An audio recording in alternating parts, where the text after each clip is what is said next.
नमस्कार विद्यार्थी मित्र हो.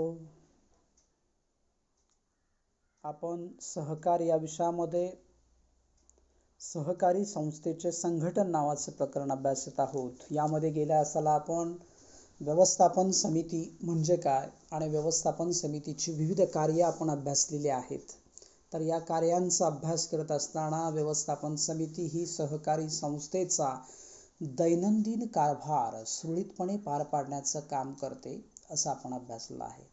तर हा सहकारी संस्थेचा दैनंदिन कारभार सुरळीतपणे पार पाडत असताना कायद्यानं व्यवस्थापन समितीला म्हणजेच महाराष्ट्र राज्य सहकारी संस्था कायदा 1960, महाराष्ट्र राज्य सहकारी संस्था कायदा नियम 1961, सहकारी संस्थेची उपविधी आणि सहकारी संस्थेची सर्वसाधारण सभा यांच्याकडून जे विविध अधिकार बहाल केलेले आहेत त्या अधिकारांचा अभ्यास आज आपल्याला करावायचा आहे.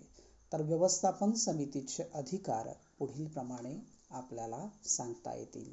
तर व्यवस्थापन समितीच्या अधिकारांचं वर्गीकरण जे आहे ते 5 प्रकारांमध्ये या ठिकाणी करण्यात आलेलं आहे. त्यामधला पहिला आहे सभासदांबाबतचे अधिकार, 2 सेवक वर्गाबाबतचे अधिकार, 3 निधीबाबतचा अधिकार, 4 मालमत्तेबाबतचा अधिकार आणि 5 इतर अधिकार. अशा 5 भागामध्ये व्यवस्थापन समितीच्या अधिकारांचं वर्गीकरण या ठिकाणी करण्यात आलेलं आहे. तर व्यवस्थापन समितीचे जे विविध अधिकार आहेत त्यामध्ये सभासदांबाबतचे जे अधिकार आहेत तर ते अधिकार आपल्याला अभ्यासायचे आहेत. त्यामध्ये सभासद हा सहकारी संस्थेचा मालक आहे आणि सभासदांच्या सभेमध्ये म्हणजेच सर्वसाधारण सभेमध्ये जे निर्णय घेतले जातात ते संस्थेचे अंतिम आणि सर्वोच्च निर्णय मानले जातात आणि म्हणून अशा सभांचं आयोजन करण्याचा अधिकार व्यवस्थापन समितीला देण्यात आलेला आहे. त्यामुळं सर्वसाधारण सभा विहित मुदतीमध्ये विहित कालावधीमध्ये आयोजित करण्याचं काम जे आहे ते व्यवस्थापन समितीला करावं लागतं आणि त्या संबंधीचा जो अधिकार आहे सभा बोलवण्याबाबतचा तो व्यवस्थापन समितीला कायद्यानं बहाल केलेला आहे असं आपल्याला म्हणता येईल. म्हणजे आर्थिक वर्ष संपल्यानंतर 45 दिवसाच्या आत हिशेब पूर्ण केले जातात आणि त्याच्यानंतर 3 महिन्याच्या आत सर्वसाधारण सभा आयोजित केली जाते आणि या सर्वसाधारण सभेमध्ये सहकारी संस्थेचे सर्व सभासद उपस्थित असतात आणि संस्थेची जी काय ध्येयधोरणे आहेत ती या सभेमध्ये निश्चित केली जातात आणि म्हणून सर्वसाधारण सभा बोलवण्याचा अधिकार जो आहे तो व्यवस्थापन समितीला बहाल करण्यात आलेला आहे असं म्हणता येईल. त्यानंतर दुसरा सभासदांबाबतचा अधिकार आहे की सभासदांचे भाग भांडवल हस्तांतर करण्याचा अधिकार जो आहे तो व्यवस्थापन समितीला प्राप्त झालेला आहे. म्हणजे सहकारी संस्थेचा सभासद हा सहकारी संस्थेचे भाग धारण करत असतो. म्हणजे सहकारी संस्थेचा भाग धारण करणाऱ्या व्यक्तीला भागधारक असं म्हणतात आणि भागधारक हा सहकारी संस्थेचा मालक असतो. त्यामुळं कायद्यानं त्याला जे विविध अधिकार प्राप्त झालेले आहेत सभासदाला त्यामधला भाग हस्तांतर करण्याचा अधिकार सभासदाला प्राप्त झालेला आहे. परंतु आपले भाग हस्तांतर करत असताना त्याला व्यवस्थापन समितीची मान्यता ही घ्यावी लागते आणि ही मान्यता देण्याचा जो अधिकार आहे तो व्यवस्थापन समितीला आहे. त्यामुळं भाग भांडवल हस्तांतर करण्याचा अधिकार व्यवस्थापन समितीला देण्यात आलेला आहे. त्यानंतर तिसरा अधिकार आहे नवीन सभासद दाखल करून घेणे. म्हणजे सभासदाला मान्यता देण्याचं काम जे आहे सभासदांची नियुक्ती करण्याचं कार्य जे आहे ते व्यवस्थापन समिती करते असं आपण गेल्या तासाला कार्यामध्ये अभ्यासलेलं आहे. तर असे जे नवीन सभासद आहेत तर त्या नवीन सभासदांना दाखल करून घेण्याचा अधिकार जो आहे तो व्यवस्थापन समितीला देण्यात आलेला आहे. म्हणजे सभासदाला मान्यता दिल्यानंतर व्यवस्थापन समितीच्या सभेमध्ये मान्यता दिल्याच्या तारखेपासून 15 दिवसाच्या आत संबंधित व्यक्तीला सभासदत्वाबाबतचा निर्णय व्यवस्थापन समितीनं कळवला पाहिजे. त्यामुळं नवीन सभासद दाखल करून घेण्याचा अधिकार जो आहे तो व्यवस्थापन समितीला देण्यात आलेला आहे. त्यानंतर चौथा अधिकार आहे सभासदांकडून भाग भांडवल जमा करण्याचा अधिकार. म्हणजे कोणत्याही व्यक्तीला सहकारी संस्थेचं सभासद व्हायचं असेल तर त्या व्यक्तीनं संस्थेचा भाग धारण केला पाहिजेत आणि भाग धारण करत असताना भागाची जी रक्कम आहे, ज्याला आपण भाग रक्कम म्हणतो, ज्याला आपण भाग भांडवल म्हणतो, तर त्याची जी रक्कम आहे ती सभासदानं संस्थेमध्ये जमा करायला पाहिजे. त्यामुळं भाग भांडवल जमा करण्याचा अधिकार देखील व्यवस्थापन समितीला प्राप्त झालेला आहे. त्यानंतर पाचवा अधिकार आहे सभासदांबाबतचा. तर जे सभासद सहकारी संस्थेच्या नियमांचं पालन करणार नाहीत, जे सभासद सहकारी संस्थेच्या शिस्तीचं पालन करणार नाहीत, शिस्तभंग करणार आहेत किंवा गैरवर्तन करणार आहेत, तर अशा सभासदाला काढून टाकण्याचं काम किंवा अशा सभासदांची हकालपट्टी करण्याचं कार्य जे आहे ते व्यवस्थापन समितीला करावं लागतं. त्यामुळे शिस्तीचं पालन न करणाऱ्या सभासदास काढून टाकण्याचा अधिकार जो आहे तो बहाल करण्यात आलेला आहे व्यवस्थापन समितीला. त्यामुळे व्यवस्थापन समिती जी आहे ती सभासदांबाबतचे विविध अधिकार व्यवस्थापन समितीला बहाल केलेले आहेत. खऱ्या अर्थानं सभासद आणि व्यवस्थापन समिती यांच्यामध्ये एक चांगलं नातं निर्माण व्हावं या दृष्टीनं सभासदांसंबंधीचे हे अधिकार आहेत. मग सर्वसाधारण सभा बोलवणे असेल,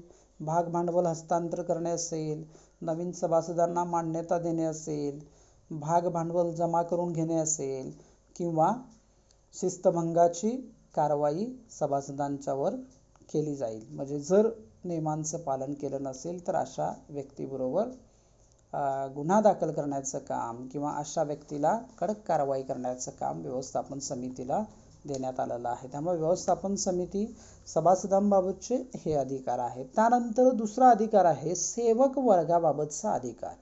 आता सेवक वर्ग म्हणजे कामगार वर्ग, कर्मचारी वर्ग. खऱ्या अर्थानं सहकारी संस्थेचा दैनंदिन कारभार सुरळीतपणे पार पाडण्याचं काम जरी व्यवस्थापन समिती करत असली तरी प्रत्यक्षात दैनंदिन कामकाज जे आहे, कार्यालयीन कामकाज जे आहे ते सेवक वर्ग करत असतात, कामगार वर्ग करत असतात. आणि या सेवक वर्गाबाबत देखील सेवकांनी अधिक चांगल्या पद्धतीनं काम करावं या दृष्टीनं संचालक मंडळाला किंवा व्यवस्थापन समितीला विविध अधिकार बहाल केलेले आहेत. त्यामधला पहिला अधिकार आहे सेवक वर्गाची नियुक्ती करण्याचा अधिकार. म्हणजे आपल्या कार्यालयातील कर्मचाऱ्यांची आवश्यकता किंवा किती कर्मचारी वर्ग लागणार आहे त्यानुसार कर्मचाऱ्यांची नियुक्ती करण्याचा अधिकार जो आहे तो व्यवस्थापन समितीला देण्यात आलेला आहे.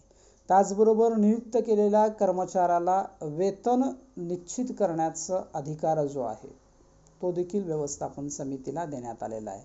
म्हणजे काम केल्याबद्दल कामगाराला कामाचा मोबदला म्हणून काय दिलं जातं, वेतन दिलं जातं. तर हे वेतन किंवा पगार ठरवण्याचा जो अधिकार आहे, निश्चित करण्याचा जो अधिकार आहे तो व्यवस्थापन समितीला देण्यात आलेला आहे. त्यानंतर तिसरा अधिकार आहे बढती किंवा पदोन्नती देण्याचा अधिकार सेवक वर्गाच्या बाबतीत संचालक मंडळाला देण्यात आलेला आहे. म्हणजे एखादा कर्मचारी आपलं काम अतिशय प्रामाणिकपणे करत असेल, आपलं काम योग्य पद्धतीनं करून संस्थेच्या विकासामध्ये, सभासदांच्या हितामध्ये जर भर घालत असेल तर अशा कामाबद्दल सेवक वर्गाला किंवा कामगार वर्गाला एक शाबासकी म्हणून, शाबासकीची थाप म्हणून त्याला बढती दिली जाते किंवा पदोन्नती दिली जाते किंवा त्याला प्रमोशन दिले जाते. तर हे प्रमोशन देण्याचं काम, बढती देण्याचं काम हे व्यवस्थापन समिती करत असते. तर व्यवस्थापन समितीनं सेवक वर्गाबाबतचे जे अधिकार आहेत त्यामधला हा एक अधिकार आहे. तर चांगल्या काम करणाऱ्या कर्मचाऱ्याला त्याच्या कामाची पोचपावती व्यवस्थापन समितीनं दिली पाहिजे, या दृष्टीनं तो अधिकार त्यांना बहाल करण्यात आलेला आहे. त्यामुळं चांगल्या पद्धतीनं प्रामाणिकपणे एखादा व्यक्ती काम करत असेल तर त्याला चांगलं काम केल्याबद्दल संस्था काय करते, बढती देते, पदोन्नती देते. या उलट व्यवस्थापन समिती जो कर्मचारी आपल्या कामामध्ये टाळाटाळ करत असेल, टंगळमंगळ करत असेल, टोलवाटोलवी करत असेल किंवा आपलं काम प्रामाणिकपणे न करता फक्त टाइमपास करत असेल, तर अशा कर्मचाऱ्याविरुद्ध कारवाई करण्याचं काम, म्हणजे जसं बढती देण्याचा अधिकार आहे तसं डिमोशन करण्याचा अधिकार, पदावनती करण्याचा अधिकार देखील व्यवस्थापन समितीला आहे. त्यामुळे जसं व्यवस्थापन समिती कामगारांना चांगलं काम केल्याबद्दल प्रमोशन देते, तसंच एखादं वाईट कृत्य केलं, चुकीचं काम केलं, नियमांचं योग्यरित्या पालन नाही केलं तर अशा कर्मचाऱ्याचं डिमोशन करण्याचं काम देखील व्यवस्थापन समिती करू शकते. आणि तशा पद्धतीचा जो अधिकार आहे तो व्यवस्थापन समितीला बहाल करण्यात आलेला आहे. त्यानंतर चौथा अधिकार आहे सेवक वर्गाबाबतचा, प्रशिक्षण व्यवस्था करण्याचं काम जे आहे ते केलं पाहिजेत. म्हणजे कर्मचारी वर्गानं आपलं काम अधिक सफाईदारपणे करण्यासाठी किंवा आपलं काम योग्य पद्धतीनं त्यानं कमी वेळेमध्ये अधिकाधिक काम केलं पाहिजेत आणि आपल्या कामामध्ये एक सफाईदारपणा आणला पाहिजेत. आणि यासाठी त्याला प्रशिक्षणाची आवश्यकता असते. आणि हे जे काही ट्रेनिंग आहे, प्रशिक्षण आहे, तर ते प्रशिक्षण देण्याचा अधिकार व्यवस्थापन समितीला बहाल केलेला आहे. म्हणजे कर्मचाऱ्यांना प्रशिक्षणाची आवश्यकता भासल्यास व्यवस्थापन समितीनं कर्मचाऱ्याला प्रशिक्षण देण्याची व्यवस्था केली पाहिजे. आणि तशा पद्धतीचा जो अधिकार आहे तो व्यवस्थापन समितीला बहाल केलेला आहे. त्याचबरोबर कर्मचाऱ्यांना कामे वाटून देण्याचा अधिकार जो आहे तो बहाल करण्यात आलेला आहे. म्हणजे सेवक वर्गानं कोणत्या सेवकानं किंवा कोणत्या कर्मचाऱ्यानं कोणत्या प्रकारचं काम करायचं हे ठरवून देण्याचा अधिकार जो आहे तो व्यवस्थापन समितीला बहाल करण्यात आलेला आहे. त्यामुळं कामे वाटून देण्याचा अधिकार, त्यानंतर कामावर देखरेख ठेवण्याचा अधिकार, म्हणजे सेवक वर्ग आपलं काम किंवा कामगार आपलं काम अधिक चांगल्या पद्धतीनं करत आहे की आपल्या कामामध्ये चालढकल करत आहे, तर हे पाहण्याचा अधिकार जो आहे तो व्यवस्थापन समितीला आहे असं म्हणता येईल. त्यामुळं सेवक वर्गाच्या कामकाजावर देखरेख आणि नियंत्रण ठेवण्याचा अधिकार जो आहे तो व्यवस्थापन समितीला देण्यात आलेला आहे. त्यामुळं सेवक वर्गाबाबतचे एवढे सारे अधिकार असल्यामुळं सेवक वर्ग किंवा कर्मचारी वर्ग आपलं काम अतिशय प्रामाणिकपणे करण्याचा प्रयत्न करतो, जर संचालक मंडळ कार्यक्षम असेल तर. त्यामुळं संचालक मंडळ किंवा व्यवस्थापन समिती, कार्यकारी समिती अधिक चांगल्या पद्धतीनं काम करणारे असेल तर सेवक वर्ग देखील त्याच पद्धतीनं आपलं काम करत असतो असं म्हणता येईल. त्यानंतरचा तिसरा अधिकार आहे निधीबाबतचा अधिकार.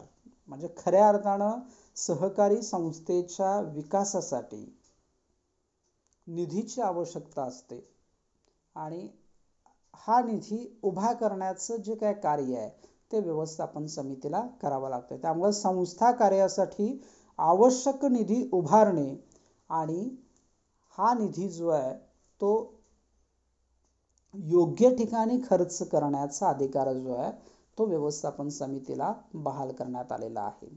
त्यामुळे कोणत्याही सहकारी संस्थेला आपला जर विकास करायचा असेल तर निधीची आवश्यकता असते, भांडवलाची आवश्यकता असते आणि हे भांडवल जे आहे ते व्यवस्थापन समिती किंवा सहकारी संस्था विविध मार्गाच्या माध्यमातून जमा करण्याचं काम करते.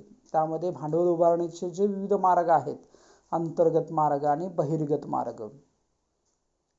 त्या अंतर्गत मार्ग जे आहेत ते सहकारी संस्थेच्या स्वतःच्या मालकीचे भांडवल म्हणून ओळखले जातात. यामध्ये सभासदांच्या ठेवी असतील, भाग भांडवल असेल, राखीव निधी असेल, असे जे मार्ग आहेत ते अंतर्गत भांडवल उभारणीचे मार्ग आहेत. आणि बहिर्गत भांडवल उभारणीचे जे मार्ग आहेत म्हणजे सहकारी संस्था बाहेरील व्यक्ती व संस्था केंद्र सरकार, राज्य सरकार यांच्याकडून कर्जाच्या स्वरूपामध्ये, अनुदानाच्या स्वरूपामध्ये, आर्थिक सहाय्याच्या स्वरूपामध्ये भांडवल गोळा करण्याचं काम करते आणि आपली संस्था अधिक चांगल्या पद्धतीनं विकसित व्हायला पाहिजेत यासाठी प्रयत्न करत असते. त्यामुळं खऱ्या अर्थानं सहकारी संस्था आर्थिकदृष्ट्या सक्षम व्हायची असेल, आर्थिकदृष्ट्या मजबूत व्हायची असेल, स्वबळावर सभासदांच्या गरजांची पूर्तता आणि संस्थेचा विकास जर करायचा असेल तर व्यवस्थापन समितीला निधीबाबतचे अधिकार बहाल करायला पाहिजेत. आणि म्हणून हे अधिकार जे आहेत ते अधिकार व्यवस्थापन समितीला देण्यात आलेले आहेत. त्यामध्ये मग ठेवी स्वीकारण्याचा अधिकार व्यवस्थापन समितीला आहे. म्हणजे सभासद व बिगर सभासदांच्याकडून विविध प्रकारच्या ठेवी स्वीकारण्याचं काम सहकारी संस्था करत असते. त्यामध्ये ठेवीचे जे अनेक प्रकार आहेत, चालू ठेवी असेल, बचत ठेवी असेल, मुदत ठेवी असेल, पुनरावृत्ती ठेवी असेल, दैनंदिन ठेवी असेल, तर अशा विविध ठेवी ज्या आहेत तर त्या ठेवी स्वीकारण्याचं काम व्यवस्थापन समिती करते. त्याचबरोबर संस्थेच्या वतीनं जमा झालेल्या ज्या काही ठेवी आहेत किंवा जे काही भांडवल आहे तर हे भांडवल योग्य ठिकाणी गुंतवण्याचं कार्य जे आहे ते व्यवस्थापन समिती करते. त्यामुळं संस्थेच्या वतीनं ठेवी ठेवण्याचं काम जे आहे, ठेवी ठेवण्याचा अधिकार जो आहे म्हणजे संस्थेचा निधी योग्य ठिकाणी गुंतवणे किंवा योग्य ठिकाणी खर्च करण्याचा अधिकार व्यवस्थापन समितीला देण्यात आलेला आहे. त्याचबरोबर बाहेरील संस्था असतील, वित्तीय संस्था ज्या आहेत, वेगवेगळ्या बँका असतील, मग नाबार्ड असेल किंवा भूविकास बँक असेल किंवा केंद्र सरकार आणि राज्य सरकार असेल तर यांच्याकडून कर्ज स्वरूपामध्ये रक्कम काढणे, तर कर्ज काढणे आणि निधी उभा करणे अशा विविध मार्गाचा अवलंब करून व्यवस्थापन समिती काय करते, निधी उभा करत असते. त्यामुळे निधी संबंधीचे जे विविध अधिकार आहेत ते देखील व्यवस्थापन समितीला बहाल केलेले आहेत, जेणेकरून सहकारी संस्था आर्थिकदृष्ट्या सबळ होईल, आर्थिकदृष्ट्या सक्षम होईल आणि सभासदांचा विकास एक चांगल्या पद्धतीनं आपल्याला करता येईल या दृष्टीनं निधी उभारण्याचं जे काय काम आहे ते व्यवस्थापन समिती करते आणि त्यासंबंधीचा तो अधिकार आहे त्याला प्राप्त झालेला आहे. त्यानंतरचा चौथा अधिकार आहे मालमत्तेबाबतचा अधिकार.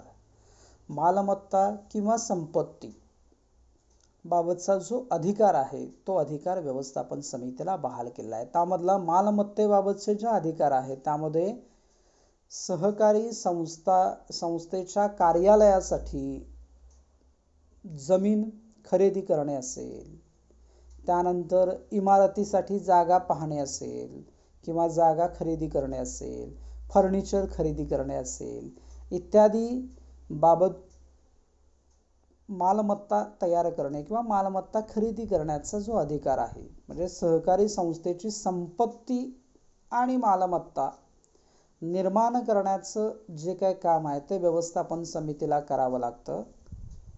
आणि त्या संबंधीचा जो अधिकार आहे, जमीन खरेदी करायची आहे, इमारत खरेदी करायची आहे, फर्निचर खरेदी करायचं आहे आणि हे खरेदी करत असताना त्या अनुषंगानं जी काय विविध कार्य करावी लागतात, उदाहरणार्थ करारपत्रके करा किंवा बॉन्ड पेपरवरती संस्थेच्या वतीनं काम करावं लागतं, तर ते तो जो अधिकार आहे तो व्यवस्थापन समितीला या ठिकाणी बहाल करण्यात आला आहे. त्यामुळे मालमत्तेबाबतचा अधिकार, मालमत्ता म्हणजे संपत्ती, संस्थेचं फिक्स ॲसेट किंवा इतर जे संपत्ती या हेडखाली जे येईल ते, तर मालमत्तेबाबतचा अधिकार या ठिकाणी बहाल करण्यात आलेला आहे. आणि 5वा अधिकार आहे इतर अधिकार. म्हणजे या अधिकारा व्यतिरिक्त जे अधिकार व्यवस्थापन समितीला बहाल करण्यात आलेले आहेत तर ते अधिकार इतर अधिकारामध्ये समाविष्ट होतात. त्यामधला पहिला अधिकार आहे सहकारी संस्थेची नोंद पुस्तके व हिशेब पुस्तके पाहण्याचा अधिकार व्यवस्थापन समितीला बहाल करण्यात आलेला आहे. म्हणजे खऱ्या अर्थानं सहकारी संस्थेचा आर्थिक वर्षातला संपूर्ण व्यवहार अगदी पारदर्शीपणे व्हायचा असेल तर सहकारी संस्थेनं कायद्याला अनुसरून जी विविध हिशेब पुस्तके ठेवावे लागतात तर ती हिशेब पुस्तके व्यवस्थितपणे ठेवण्याचं काम व्यवस्थापन समितीला करावं लागतं. त्यामुळे संस्थेची नोंद पुस्तके व हिशेब पुस्तके पाहणे, तयार करणे, जतन करणे असं म्हणावं लागेल. उदाहरणार्थ बघा की भाग नोंदवही आहे किंवा सभासद नोंदवही आहे किंवा ताळेबंद पत्रक आहे, नफा तोटा पत्रक आहे. अशा प्रकारची जी हिशेब पुस्तके आहेत तर ही हिशेब पुस्तके तयार करण्याचं काम व्यवस्थापन समितीला करावं लागतं. म्हणजे व्यवस्थापन समितीतले जे काय सचिव हा जो घटक आहे, म्हणजे सहकारी संस्थेचा सचिव हा सहकारी संस्थेचा दैनंदिन पत्रव्यवहार सुरळीतपणे पार पाडण्याचं काम करतो आणि त्याच्याकडे हे सगळं असतं. हिशेब पुस्तकांचं जतन करणे, हिशेब पुस्तकातल्या नोंदी बरोबर आहेत की नाही हे पाहणे वगैरे वगैरे.